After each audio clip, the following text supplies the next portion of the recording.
remember the way the setup was there, at 10 o'clock, the lights would go out in your cell.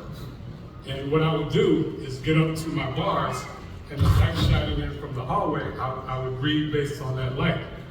And I'm reading the autobiography of Malcolm X, and I read about him doing the exact same thing that I was doing at that time. And that just blew me away.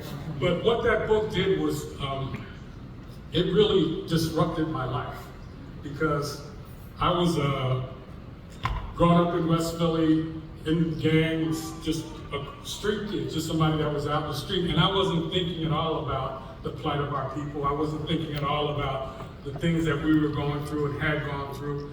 And reading that book disrupted my life because it turned on a consciousness that I could never turn off after that.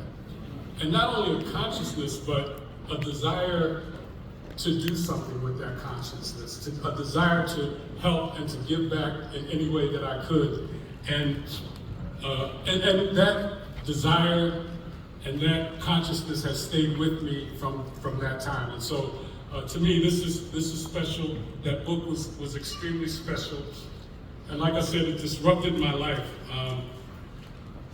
There were a number of times that throughout the rest of my life, even after I read the book, that I continued to be in criminal activities. I continued to do things that I shouldn't have been doing. But all the time in the back of my mind, that consciousness never left me. I always remembered and thought about what Malcolm X's life had turned on in my mind. And like I said, I couldn't turn it off. And that led me to like I said, I stayed in the street, did a lot of crazy stuff, but at the back of my mind was this consciousness that I couldn't get rid of.